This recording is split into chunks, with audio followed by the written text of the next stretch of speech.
Right. Hello, everyone. I'm Scotty Powell here, forecaster for Burke Weather. Welcome to the Carolinas Weather Group. This is our weekly discussion. I know we had last week off with several vacations, but we're back and at it. It's July the 23rd. It's just a little bit after 8 o'clock. And like I said, I am Scotty Powell. We kind of got a short crew this week. Joey's off in Memphis, Tennessee. Sam is in the coastal areas of North Carolina. So it's Ricky and Daniel and myself and our guest tonight, Dan Bickford. Like I said, I'm Scotty Powell. I work here in Burke County, North Carolina. We cover Burke, Catawba, Caldwell, and McDowell counties here in the foothills of North Carolina. And you can find us on Facebook and all that good stuff. I will pass it over to my friend Daniel and let him introduce himself. Hey, appreciate it, Scotty. Of course, my name is Daniel Crawley, and I'm based in Marion, North Carolina. It's been, over the past week or so, it's been pretty crazy. We've had a lot of rain here in McDowell County. Of course, we had the rain event that started last Friday, and that turned into pretty much a two-day event. We got over 2.5 inches at my house here in western McDowell County, and that really kind of started what's been a crazy last about 6 days or so. It's just been cloudy, very humid, very tropical feel to the air, and of course, we had some thunderstorms form up against the Blue Ridge today, and here at my house again, I got another ½ inch in about 20 minutes. It was crazy how it just came down, and you know, we're really at the peak of summer, and you expect stuff like that.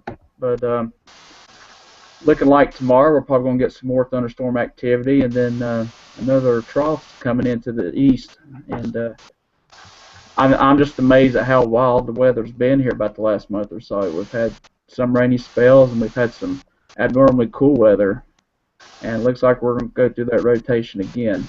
I'll kick it to Ricky up in Virginia. He can tell us what's going on at Tidewater.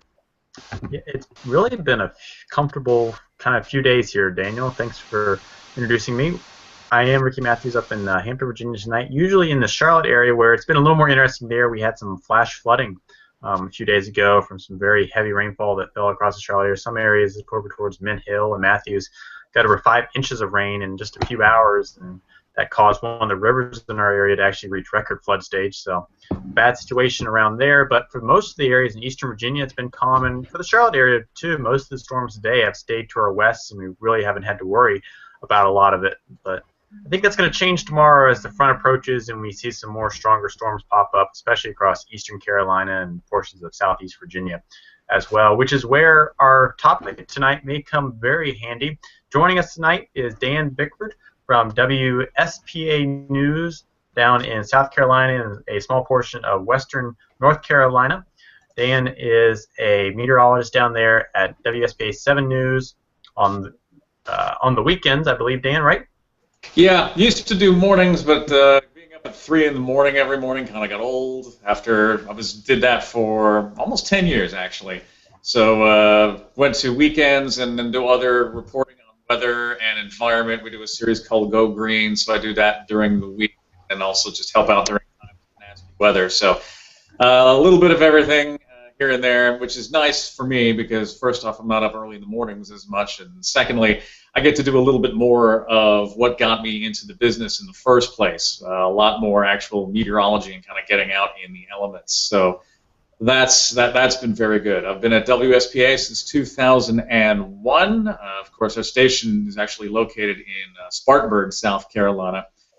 Just the way you aren't that familiar with the way television markets work, we're kind of a fragmented, what we call DMA, which is kind of the area that we cover. Our station's located in Spartanburg, Greenville. They've got the NBC Fox affiliate. Nashville has got the ABC affiliate. And the way things pretty much work is people watch who's in their backyard. So a lot of Asheville's viewers, they're all watching WLOS up in Asheville, and we in WYFF in Greenville kind of split the rest of the upstate in half. So a lot of what we do ends up dealing with the upstate sometimes more often than the mountains, although we try to hit the foothills in particular pretty hard, Polk and Rutherford counties, but even towards Henderson County. That's kind of where our bosses say, oh, we need to hit them hard. But we do forecasts for all of Western North Carolina and all So as far as our weather's concerned, we just barely got clipped by some of those storms that popped up here today. Mostly the far northern upstate got some of that, and nothing severe or anything like that, just some heavy rain. As is mentioned, that front's coming through tomorrow, so we're expecting it to be a little bit more active for a few more folks. Been kind of interesting in the rainfall. In fact, I just did a story about the rain. Yeah, it's been a little active in terms of fronts. We also have to remember that a year ago, in fact, I just did a story on this today, we're 20 inches below where we were a year ago in terms of rainfall, which is a lot. And of course, last year was just a record-shattering year as far as rainfall went. But it was kind of interesting just to, yeah, it's like it's been wet, but we don't have to go back too far to find it a lot wetter. And the rain we've had has just got us a nudge above normal just for this month and caught us up to almost normal for the year. So for most of the upstate, it hasn't been as wacky in terms of rainfall as some areas of western North Carolina. In fact, the farther south you go in the upstate, the drier it's gotten. So some of our southern coverage area, down around Greenwood and Abbeville, they've seen a lot less rain than we've had up here. When we talk about it here, they're like, well, send some of that down here. Well, we try. We can't. Yeah, I know. After our 5 inches of rain in Mecklenburg County last week, I think we caught up a little bit, but the problem is the airport's on the west side of the county, and it didn't barely get anything, except for the next day when they kind of evened itself out, I guess, when we got some rain on the west side of the county as well. So talk a little bit about how you ended up in South Carolina, where you came from before that, and I think you have some severe weather experience. I know you went to Oklahoma University. Yeah, a little bit. Originally from the Chicago area, always interested in weather since I was a kid, and that eventually led me to Oklahoma, simply because, well, first off, two reasons. One, that's where a lot of the action occurs as far as those who are interested in severe weather and tornadoes. And secondly, a great football team to watch, too. So helped build the campus experience.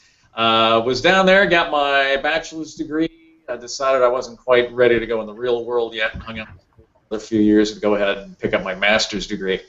While I was doing that, I worked part-time at a TV station in Lawton, Oklahoma, KSWO. It's the Lawton, Oklahoma, Wichita Falls, Texas market. Then after that first job, full-time job, was in Joplin, Missouri. I was the chief meteorologist there. And then I came here and have been here ever since. A lot of that is just because I love the area. So that's been kind of nice. While I was in school, got to intern at the ABC station in Oklahoma City. That was our first full-blown tornado chasing. Obviously, actually, when I went to school, a lot fewer people were doing it than who do it out there right now.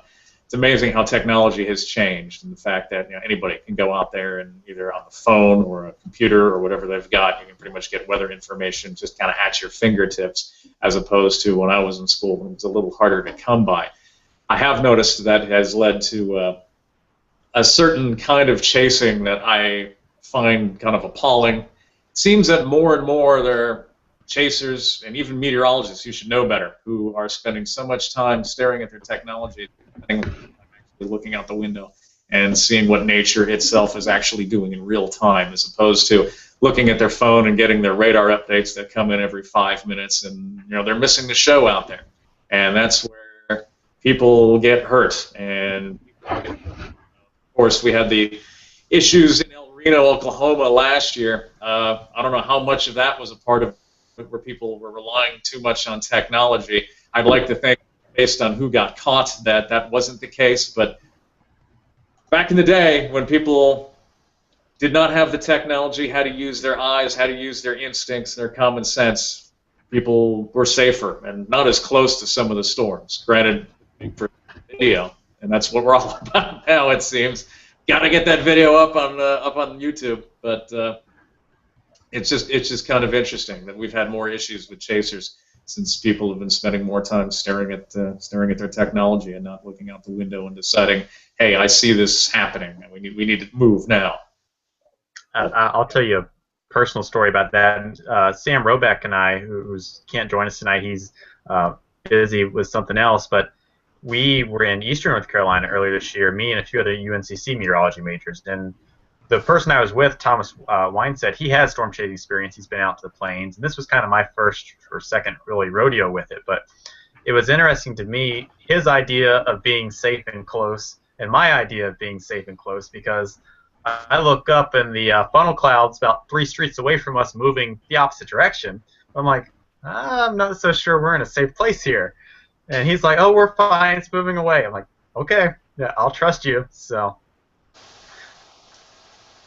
but yeah, especially in the Eastern Carolinas too, you're dealing with kind of a different brand of storms normally. Sometimes they can get a little big and raucous, but usually it's not to the level that you see in the plain states. And yeah, if you're behind it and it's moving in the opposite direction, common sense kind of tells you, as long as you keep close on it and it keeps going, you're probably all right. But even at that level, if something intensifies pretty quickly and you can find yourself dealing by force flying at your vehicle in short order. I have no shortage of people who I've been friends with who have gotten close, closer than they should have, not right on top of it, but debris can travel, and obviously that's going to hurt if that comes flying through your window.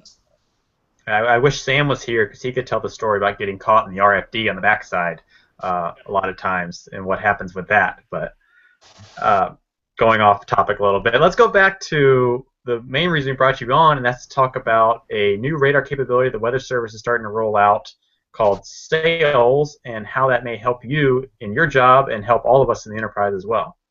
So if you want to go ahead and describe what it is a little bit and then tell us about that. And I'll tell you kind of pros and cons too, as I see it. Obviously, the obvious pro here is it's a new, basically software upgrade type thing that allows the Weather Service radars to be able to scan lower levels more frequently during times of severe weather. So it's just basically a different algorithm to where before it was taking roughly 5 minutes to do the full volume scan. You scan the lowest level, then you go up and scan, and you keep going up. Now, the new algorithm, you scan the lowest level, and then it keeps going up to the mid levels. I think once it gets up to 3.1 degree tilt, then they bring it back down to the 0.5 degree tilt, do another lowest level scan. Then they'll go back up and pick back up above 3.1 degrees and to do the higher level scans. Reason being is so that you get, rather than a low level scan every 5 minutes, now you're getting it every 2, maybe 2.5. So that increases the frequency of data that you're getting at that lower level, where you're going to be able to see spinups with storms. So that helps in terms of temporal resolution. Sometimes tornadoes, if they form, just in the time between a 5-minute scan, a tornado may have already come and gone, and you've missed it. You may have been watching the same general rotation for a while and been waiting for it to firm up in the lower levels into a radar operator. Maybe it never does, but it's in that in-between. Maybe you'll see something. So the thinking is that being able to see that lower scan at a more frequent interval, meteorologists and forecasters will be able to act appropriately, and you might see more of those short-lived tornadoes caught. I don't see this as necessarily something that is going to be a cure-all for a lot of what we see sometimes in this part of the country. When you think about tornadoes, the vast majority of them, of course, are EF0 to EF2. I was just looking at something today, as a matter of fact, concerning just the lack of people who have actually been hurt or killed in EF0 or EF1 storms. Usually it gets a little bit stronger. And sometimes with those EF0s and EF1s, the actual damage that's caused may not be much greater than what you're going to see from a good downburst wind. You don't have, because those storms are relatively small, and those tornado spin-ups are going to be relatively small in comparison to some of the larger ones. You're looking at a situation where sometimes that more frequent scan isn't going to help you. What you're going to also need is a higher spatial resolution with your radar. The super resolution for a WSR 88D right now is 250 meters gate to gate, which is a pretty good size in terms of getting it down a little bit. But you also have to consider 250 meters. That's about 270, 280 yards or so. So you're looking at almost just short of the length of 3 football fields, or the width of 3 football fields. Most of those small spin-ups are going to be smaller than. And that's where we get a lot of our tornadoes here in the south, especially with QLCSs, quasi-linear convective systems. So when we get new technology like this, I mean, we have to be happy that it's going to be put in place and it's going to help. I just don't want a lot of people to think that this is going to catch a lot, it's going to catch everything that's not already being seen. It's going to catch some, but when you consider how many of our storms are of the weaker variety and smaller variety to begin with, it's not going to help with those low-level scans. We'll have more information in terms of getting it at a more frequent interval, but if it's falling within that gate-to-gate resolution, you're still not going to see it. So that's something that everybody's going to have to be aware of. One of the big talks that occurred, especially in light of and in the aftermath of the 2011 storms in Alabama and in Joplin, concerned a social science aspect and how people react to warnings. And the EF0, EF1 classification tornadoes tend to have, when you're looking at weather surfaces trying to find those really small spin-ups and warning on everything that might put down a small spin-up, it turns out to be a reasonably high false alarm rate on those warnings because those tornadoes are hard to catch. And, they're playing it better safe than sorry. But the flip side of that is, especially with storms that in the end are probably not going to produce damage, again, much greater than some severe thunderstorm, straight line, or downburst winds might produce, are those smaller tornadoes really a huge enough threat to treat them as you might treat a larger spin-up or a more obvious tornadic situation? So there's been talk in some circles about should we treat those tornadoes a little bit differently?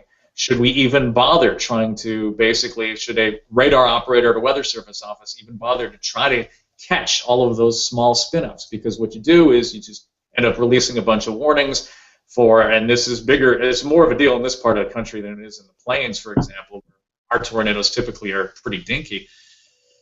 Well, people start tuning out.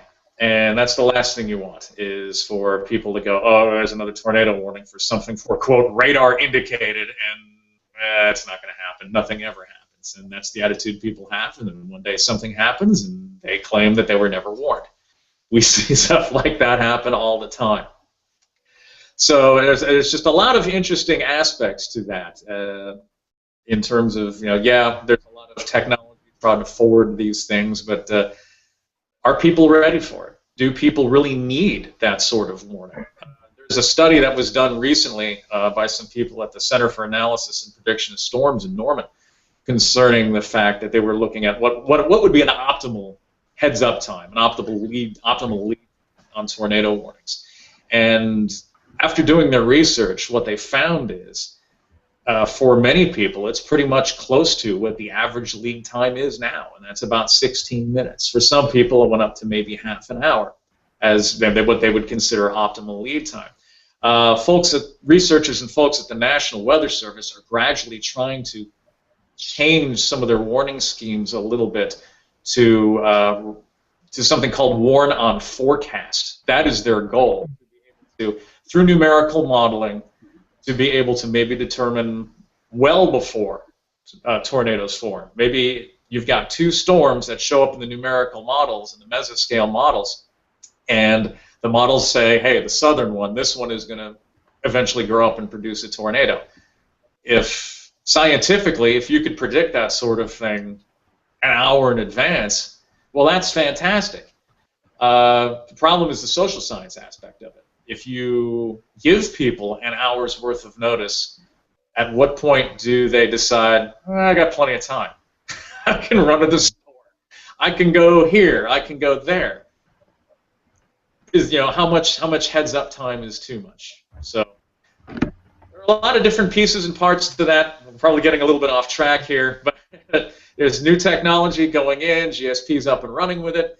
It's just, I think it's a good idea, but I just want to reiterate, it's not a cure-all in terms of trying to catch a lot of the storms that we will get across this part of the country. Dan, I think you make. I'm sorry, guys. Dan, I think you make a great point in particular about the television market that you're in and I live in, and the Greer Doppler radar. There's a lot of times that you'll see tornado warnings for like I'll mention two particular counties, Haywood and Jackson County, North Carolina. But in reality, the radar and its scan, because of the mountains and the location, you're not really looking at the low levels. You've got to look up at 5,000 feet, and that happens a lot.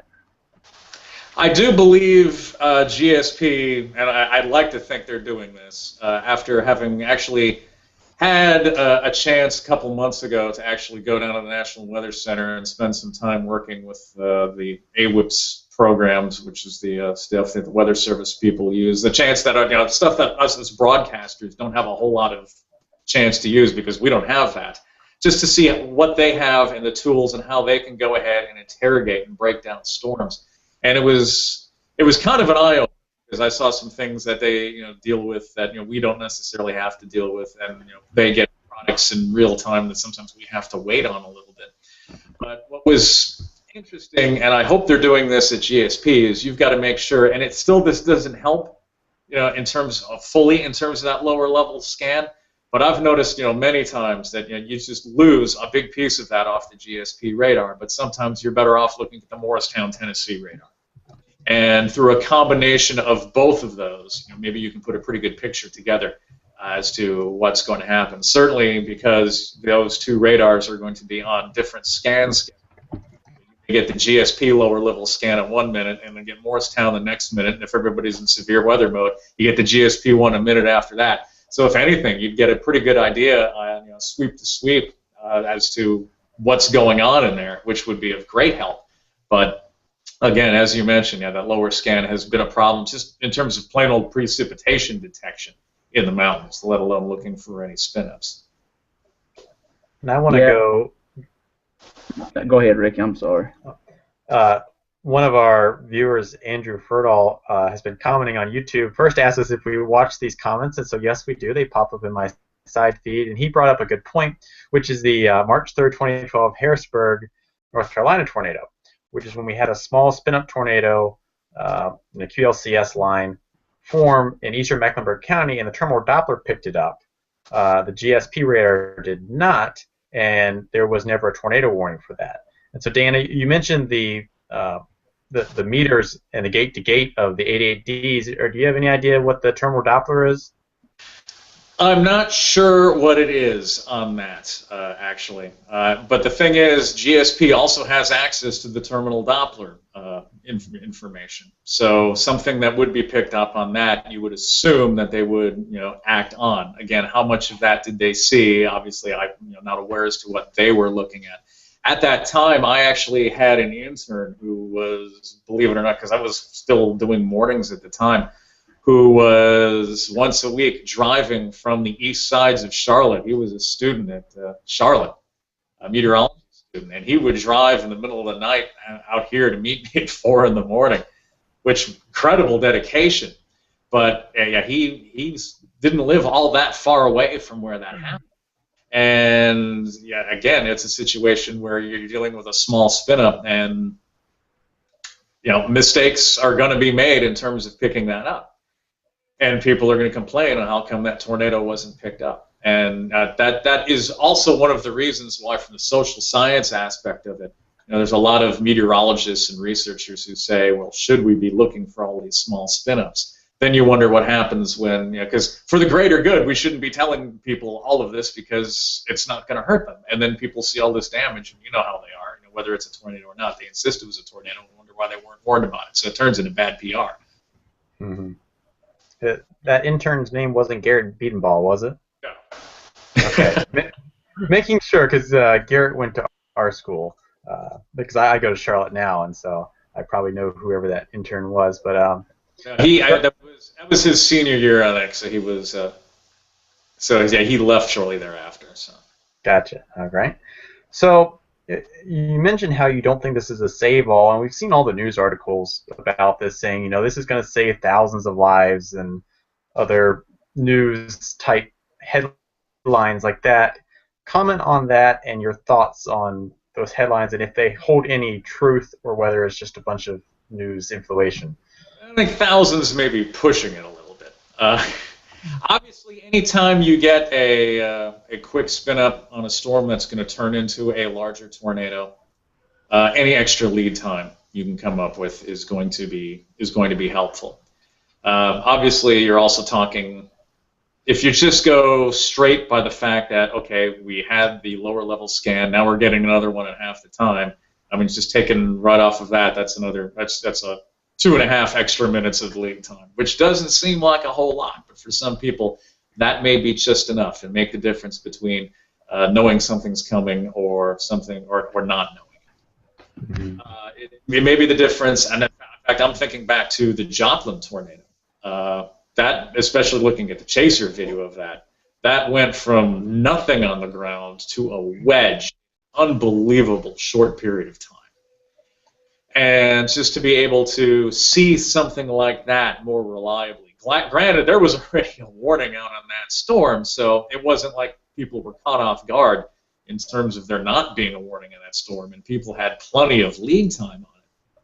But it's going to be those stronger storms that spin up quickly, or the situation where you've got very good mid-level rotation, and you're just waiting for that to manifest itself down low, and then it finally happens. The sooner you find out about that, the better.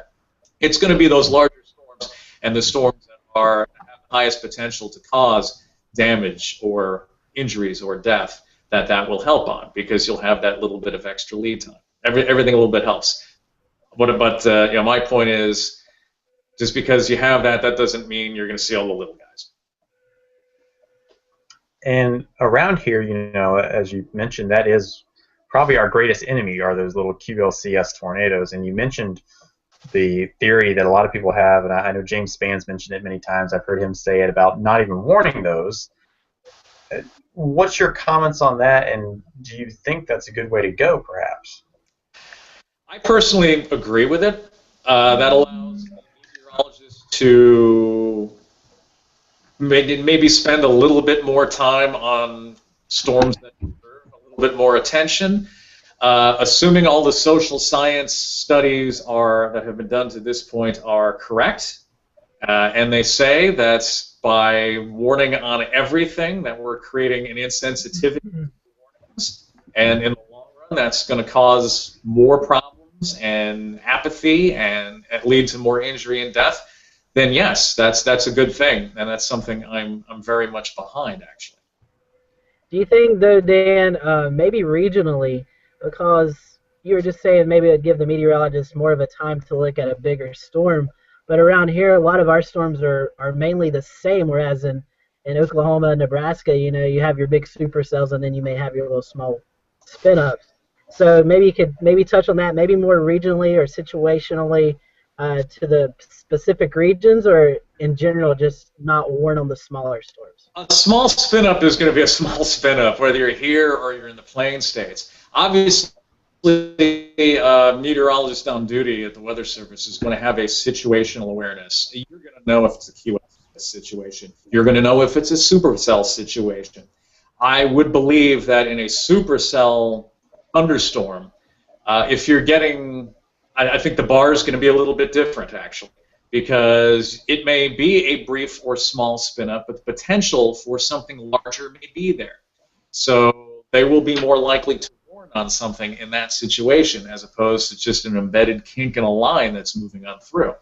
So from that standpoint, yeah, meteorologically there's going to be a difference. Each situation is going to be different, and you're just going to have to keep that in mind. You know, what's the atmosphere on this particular day capable of doing? And with that as a background, then act accordingly as a warning meteorologist. So let's put this. Go ahead, Daniel. You know, it's funny you mentioned that, because I think about hurricanes and landfalling hurricanes. You get a lot of the brief spin-ups, and you know, they could throw out, the Weather Service offices can throw out a lot of warnings for those, but it's almost like you'd be better off just in general in your forecasting, say, you know what, we have a landfalling hurricane, the atmosphere is to where the winds could be so strong, even if you just have a spin-up. It's really weird how that works. And like you said, it's based on, you know, what's going on in the atmosphere, because you can have a loft, you can have a really good setup, you can have supercells develop, and it may be just a weak tornado, but if it's just right, you can end up with an F3 or even greater. Yeah, which is why you have to take strongly into account the atmospheric setup to know if the potential is there for something big, then even if it's small, you've warned on it, great. But don't break your back going over these little guys in these lines. And you mentioned the hurricanes. Obviously, in situations like that, we can get some stronger tornadoes to develop too. So that turns into that's whoever's running in radar just has to be situationally aware and just remember to pay close attention to any couplets you get, because some of them are going to be stronger than others. I mean, hurricanes have dropped. They will drop things larger than EF1s. So, and those you really need to warn on. So, and they should be more obvious on radar too. And again, if you're in a more rapid scan situation, you'll probably pick those up quickly, especially in a tropical situation. Some of those storms may not last typically all that long either in terms of what they've got in rotation on the ground. So there's an example in this part of the country where having that SAILS setup could be of great use, especially as that becomes more prevalent in coastal radars. We're talking about velocity and stuff. How is this new system and the extra scans? How is it going to help when it comes to rain, heavy rain potential, stuff like that? How do you think it'll help? I don't think it's going to make that much of a difference, simply because they're gearing this more at those smaller scale time frames where you will get rapid changes in velocities. It's rare you're going to get a situation where there's going to be suddenly a rapid change in precipitation rate. And I don't think the algorithms they have built in are necessarily built to handle higher temporal resolution data. And I don't think it's going to matter either, because if it's raining hard,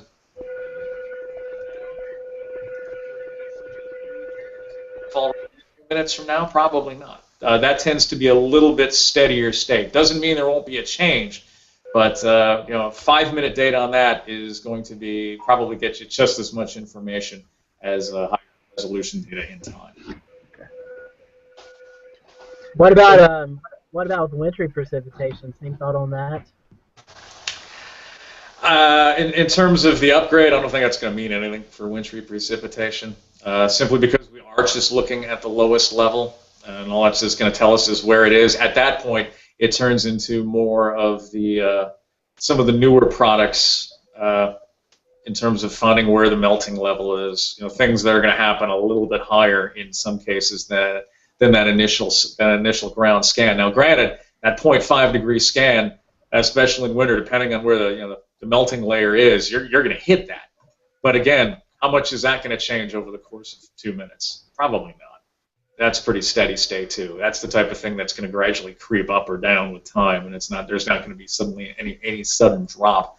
If you were to get a sudden snowburst because of extra push of vertical velocity because of a low passing overhead, you may see it start. I mean, you should already know it's coming, but you'll just be happening on a radar a little bit sooner than you would have. But I don't think in the grand scheme of things it makes a lot of difference.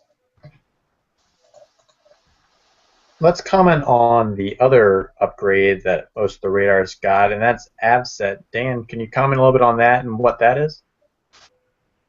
Which one is that again? Abset, Automated Volume Scan Evaluation Termination. I lose track of all the different acronyms and all that. That's just saves radar time. So as the radar's spinning around, if it doesn't see a storm top, it stops volume scan in that particular direction. And that just means that you can concentrate on where the storms are as opposed to where they're not. It doesn't make any sense to do a complete conical sweep of the atmosphere in all directions if all your storms are to your south. So you've got your low-level scan, 0.5 degrees, it goes around, and once it gets to the point where if you have a scan that no longer sees, returns, then it'll just move to the next. It'll stop scanning at that direction at that level. So that way, where the storms are, you can get the full volume scan. But if there's nothing going on, then the storm goes out.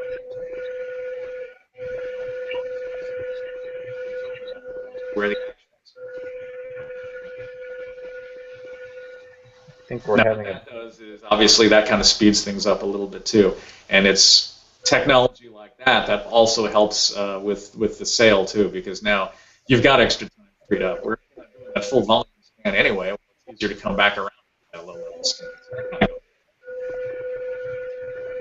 How do you think that both of these types of technologies will help us here in the Southeast, when we get those summertime pop-up storms that either last for, 20 to 30 minutes or so? Do you see any advantages in that? For the summertime pop-up storms, in terms of automatically terminating the volume scan, probably not, because a lot of the summertime pop-up storms are just so random in where they are, and not all of them are exactly monsters in terms of height. You're going to have to be looking in a bunch of different directions at times, so that's not going to be a huge time saver.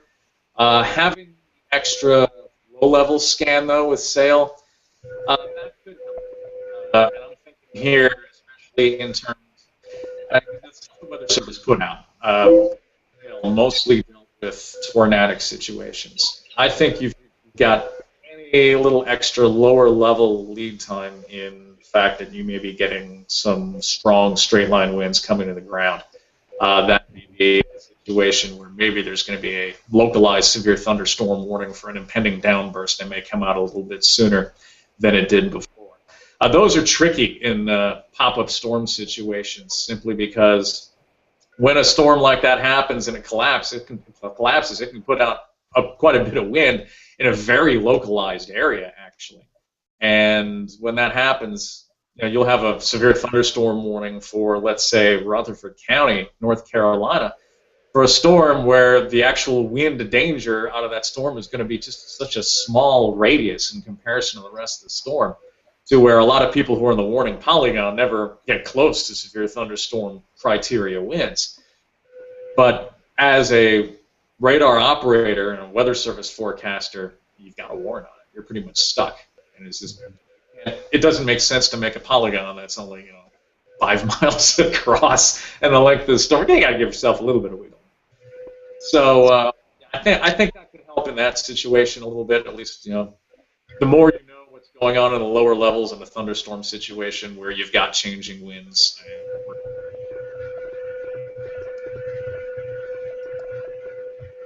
And let's talk about you as a broadcaster. What do you see out of this, and what advantages will you get using it on air, and can you use it on air yet? The only advantage that we have is I have to double check on this, because as broadcasters, most of what we put on air comes through a third party. Every TV station has a graphic system, and we get weather data funneled through that graphic system, and it's then applied to base maps with our logo on it and all that fancy stuff. When that happens, we are kind of hamstrung in that we can only deal with what is fed through that data pipeline to us, and that is not everything that is available out there. I can't right now go on and put correlation coefficient on the air. Not that most people would know what that is, but if we're dealing with a situation where we're looking for debris ball or something like that, maybe that will help. At this point, I cannot do that, simply because WSI, the computer company, the weather services company that forwards that information to us, won't let us do that. Now, that doesn't stop me from getting something like that from another source, but it certainly hampers my abilities to get something like that on air if necessary. So from that aspect, am I going to get a lower level scan at a more recent rate, at a more rapid rate? Honestly, I don't know. I haven't informed us of that yet. We may still get it at the old rate. Granted, we're not the ones who are in charge of putting the warnings out either. If it's bad enough for a tornado warning, we're still going to have the data to show where where the spin-up is, who's in danger of seeing that particular storm. So I don't actually have to put out the warning. That's less of a deal. We're more interested in showing people where it's headed, who's going to be affected. Is this storm strengthening? Is this storm weakening? So let's take that a step further. And a lot of stations, and I can't comment on yours, so I haven't watched severe weather coverage down there, but a lot of stations like to get right down to street level and try to do those street per street where the tornado is. If you're getting more rapid scans, couldn't that aid in that? But do you also see that as a dangerous idea as well? It would aid in that. A lot of that also depends on the storm situation and the storm speed. some stations that have their own radars, you're doing your own scans anyway. You're living in a rapid scan world. When I was an intern in Oklahoma and when I worked through Joplin, everybody had their own radars. So if you just wanted to look at one storm, gosh darn it, you could look at one storm and keep scanning it back and forth through a 20-degree cone and watch that, and you're getting a new scan of lower level data every 30 seconds if you choose to. And that's beautiful. If you're like us and like most stations, you don't have your own. You're plugged into the next rad network. And in a situation like that, you're only getting the data at first every 5 minutes. Now, the fact that we're getting it theoretically, if we get that lower level data at half the time, level mapping more relevance. Simply because if you're trying to show people down at the block is, and you know that data may be 3-4 minutes old, you're not helping anybody because you don't know where it is. You can guess where it is, but that couplet that you have on radar, it's moved, and you'll see its new position when you get your new scan. If you've got a storm that's moving 40, 50 miles an hour, the older the data you have, the more you can't do that street-level mapping simply because it's going to be wrong, and it's going to give people a very misleading idea as to where that storm is right now.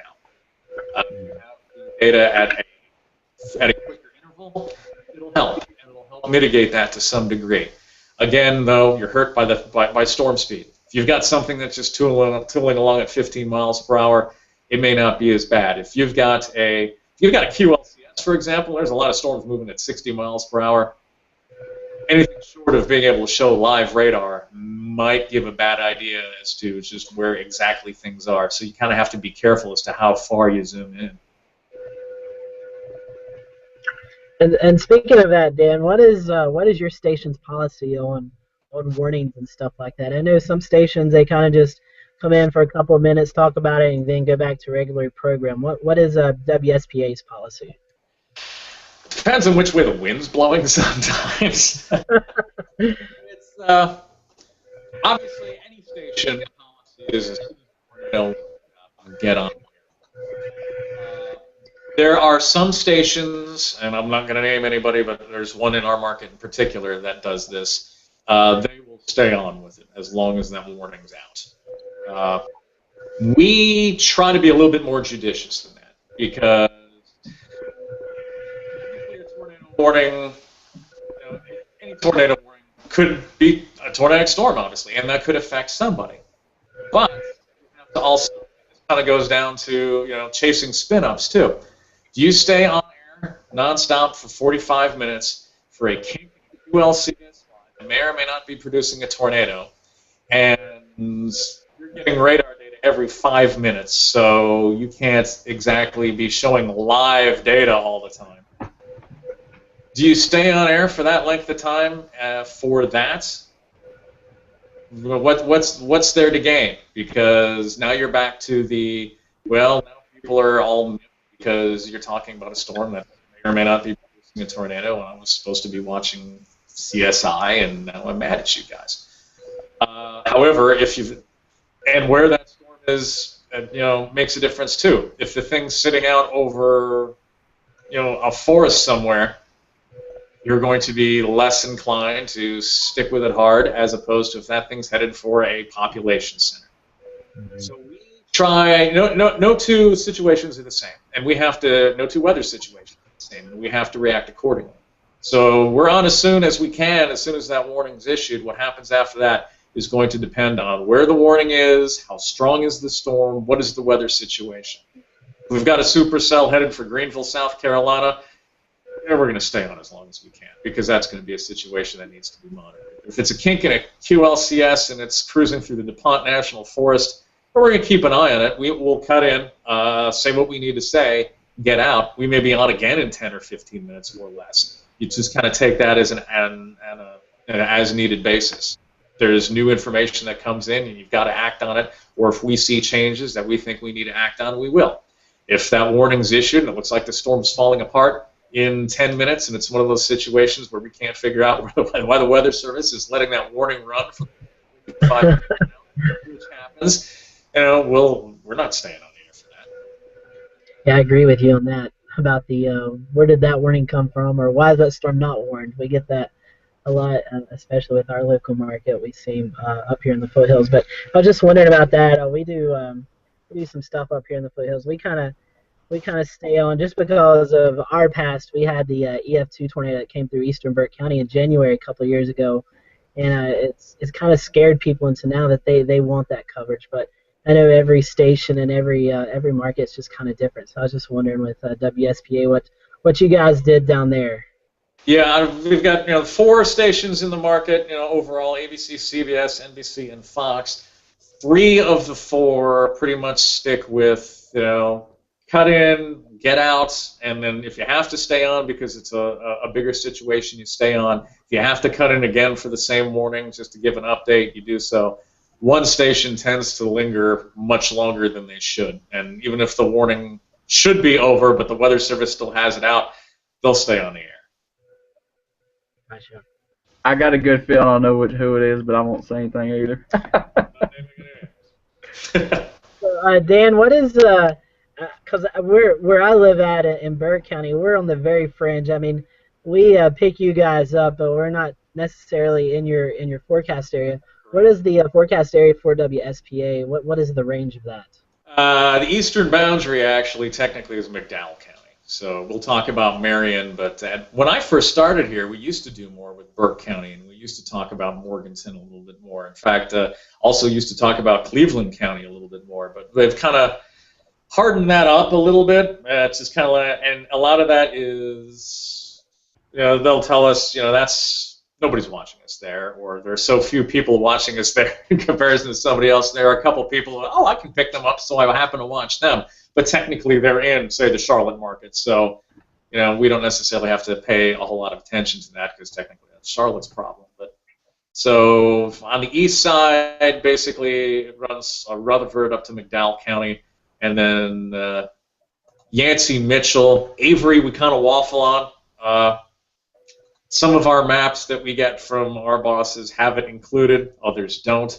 Right now, when we post warnings, we include Avery. And then we run everything up and down the North Carolina-Tennessee border through Graham County, and then it cuts off. So then Graham and Macon County would be the far western counties in western North Carolina that we would serve, which is standard for this market. I know the NBC station, YFF, they'll warn for Clay and Cherokee counties in the far western tip. I don't know if anybody's actually watching them out there, or if that's just habit from old days, but I don't think technically that's in their market. And then pretty much the upstate of South Carolina, the eastern edge would be Cherokee counties, anything in the I-77 corridor is a Charlotte issue. Farthest south, Newberry County. That's kind of on in Columbia, South Carolina's market. If they're and we kind of waffle on that too. I like to mention them. I think we've got a lot of viewers on the northern end of that county, even though that county is technically not our problem. If there's a tornado warning in Newberry County, we're going on with it. Particularly if it's Newberry, North Carolina northward. If it's farther south, it's kind of southern end then goes across Greenwood, Abbeville counties, and then we've got the first tier in counties in northeastern Georgia along the South Carolina border. Elberton, Hart, Franklin, Stevens, up through Habersham and Raven. So a very diverse. I know the upstate, Greenville, Spartanburg, and Asheville, I guess, is the big cities you guys like to focus on then. Yeah, Greenville, Spartanburg. Technically, the market is called Greenville, Spartanburg, Asheville, Anderson. But it's very interesting. It's very interesting in that we're not like Charlotte or a lot of other places where you've got one center of population, a bunch of suburbs or smaller towns around it, and you can give a temperature, for example, and it pretty much covers the vast majority of your people. We are very spread out here. In terms of market size nationally, we're like number 37, I think, really on par with places like San Antonio, actually. But San Antonio, you have a big city with nothing on the outside around it. We have a bunch of things on the outside, no real big city. So it's kind of a combination of a bunch of 70-something markets that were put together, and you end up with something that's number 37. And a great example is the city of Greenville. It's the city itself. I want to say the population is roughly 60,000 people. Greenville County, however, is close to 500,000. So we're very sprawled out people here. Yeah, I love downtown Greenville. It's a beautiful part of the area. I just don't think a lot of people take notice of how beautiful it is. I love going down to see the Greenville Drive play a lot. Beautiful area down there. I did have one other question with you for you. About a year and a half ago, myself and Chris White, who I work with, we actually ran into you and at the AMS, or the National Weather Service, the meteorological group that you guys do up in the upstate of South Carolina with Megan Danahay. How is that progressing, and is it still going? And talk to us a little bit about your involvement with that. Yeah, we have basically, it's the upstate South Carolina chapter of the American Meteorological Society. AMS members across the country tend to have these little chapters here and there centered around some population. That chapter's been going on much longer than I've been here. I think they started that, I don't know if it was it was the 90s at some point. And once I was here less than a year, I got roped into serving on it, and have, over the course of the dozen years since, probably have been some sort of officer in that chapter, probably 10 out of 12 years, simply because, again, we're kind of interesting here, and we've got a lot. We've got weather service people, we've got broadcast people, we've got a lot of retired weather service people who live around here. But unlike a place like Asheville or Charlotte, we don't have a school of meteorology. We don't have a campus setting where there's a breeding ground to get people interested in meteorology. So sometimes it's kind of a struggle for us, simply because it's kind of the same people who keep showing up. That the Charlotte chapter has been doing so poorly in terms of attendance.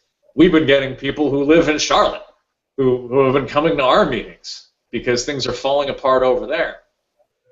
One thing I've talked to our current chapter president about is it just seems in general there's a lot less participation in things like that for whatever reason. We don't know if people just have, quote, better things to do.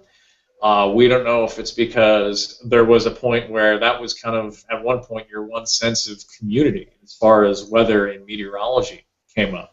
Now you have other outlets. You have things like this, for example, where a lot of people can get together and talk about things, weather, or have an expert on a particular subject on and talk about whatever they're working on, or maybe somebody can get on and talk about their research. People who are interested in that sort of thing tend to seek that out relatively often. For us, it's a good idea. It's good just to hang out with people we know and friends, and get to meet up with each other about once every 2-3 months or whatever, and hang out and have somebody talk about research or something having to do with weather. Get the state climatologist up here, talk about something having to do with South Carolina climatology. We've had all sorts of different topics, but that's something that we would like to keep going, but it's getting harder and harder to find people who get interested. Our current chapter president is actually a weather service person who's retiring, and the only reason he's chapter president is, as you mentioned, Megan was chapter president until she moved to St. Louis. So right. That kind of took her out of the loop. Let me comment on that real quick, because you mentioned the lack of participation, and I can comment on that because I'm in charge of our Charlotte chapter at UNC Charlotte, and it's a real struggle to even get students involved these days. And we usually try to do events about once a month or so that involve the students, and I think the problem is, before I became president, a lot of the people in our school chapter thought that it was mainly for students. And what I've tried to do over the past year, and my whole idea this year, is to really try to branch us out into the community as well and get people involved, because we became a joint NWA AMS chapter last year, and so we're trying to branch out. It's just the issue is, one, getting the students involved first, so we have a background of people who are already tight knit to the group, and then bringing the other people in as well. So I had an idea of Charlotte Stormfest, and if you guys I'll send you an email, Dan, with a little more information. But we would love to get involved with you guys as well if you could help us out with some too. We would kill to have student participation of any sort, actually. But we had talked about some time ago, and this was a handful of years ago, talking about trying to arrange, some sort of joint meeting, gathering with an adjoining chapter. Problem we keep running into is there ends up being a logistical problem. And we're like, well, it would be nice to do something, but do you have it here? Do you have it there? Do you have it somewhere in between? And then we figure, well, we'd like, as much as we'd like to go to Charlotte, that suddenly puts a bunch of people who are normal chapter members here out. They may not be able to make the trip due to maybe constraints in terms of time because they got to be back to work or any number of things. Likewise, it would be harder to get some people from Charlotte to come here. Although, again, we have got a few people who come regularly from the Charlotte area. And if we were to do something in Charlotte, I'm sure there would be a few people who would come here, but I doubt it would be more than a few. We'll talk a little bit off air because I've got some bigger events planned with a few other local media people, but that's kind of under wraps for right now. But is it anything with the Fox station over there? No, well, it'll involve them, I'm sure, if it happens. But because obviously in Charlotte they've kind of had some media changes in the past year where the Fox affiliate changed. They were WCCB, and now it's. Their meteorological staff has been coming to our meetings, and it's a fledgling operation.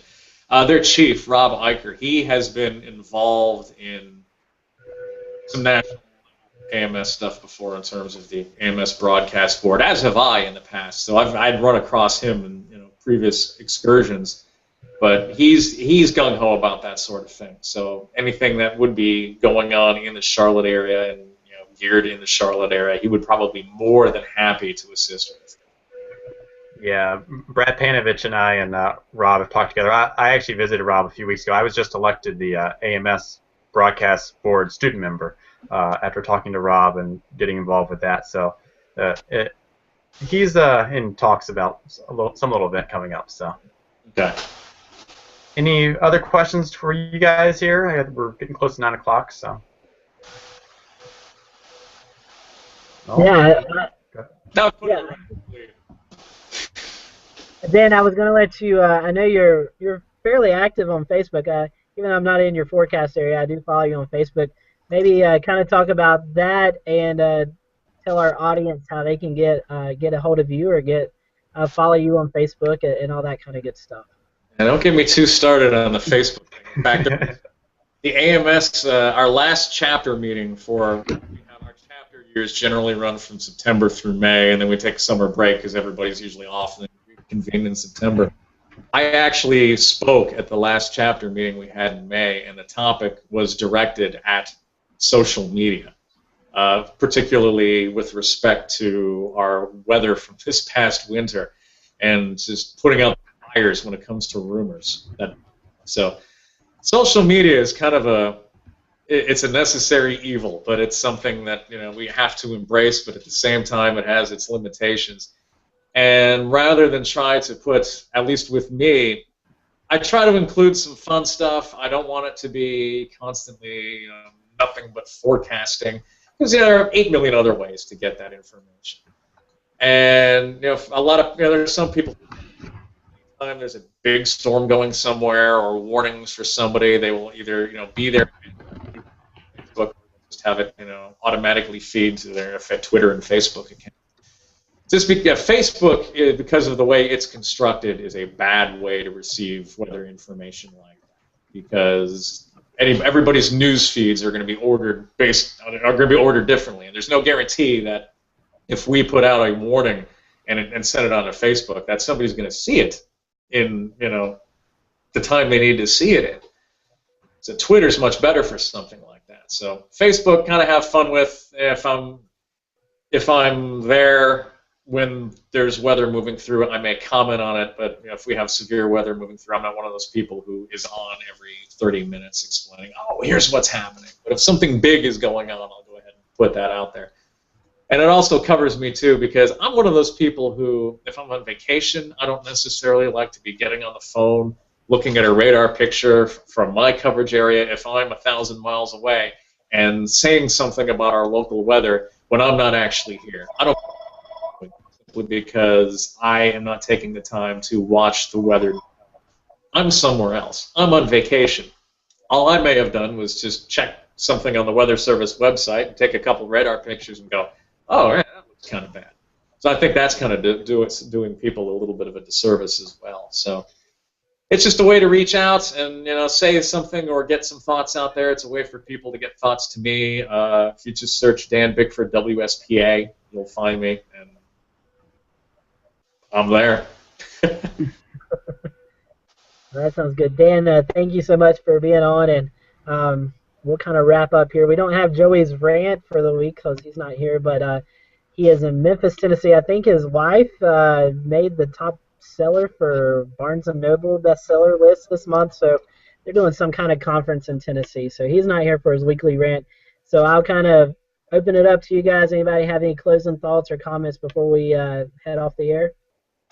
No, just thanking Dan for being on here, and I have to say I really admire your, as someone who's looking to go into the broadcast field, your passion behind getting to actually know the technology and not just being a TV personality, knowing your stuff, knowing the meteorology, knowing the science behind it, and trying to use the social science to improve your on-air personality as well.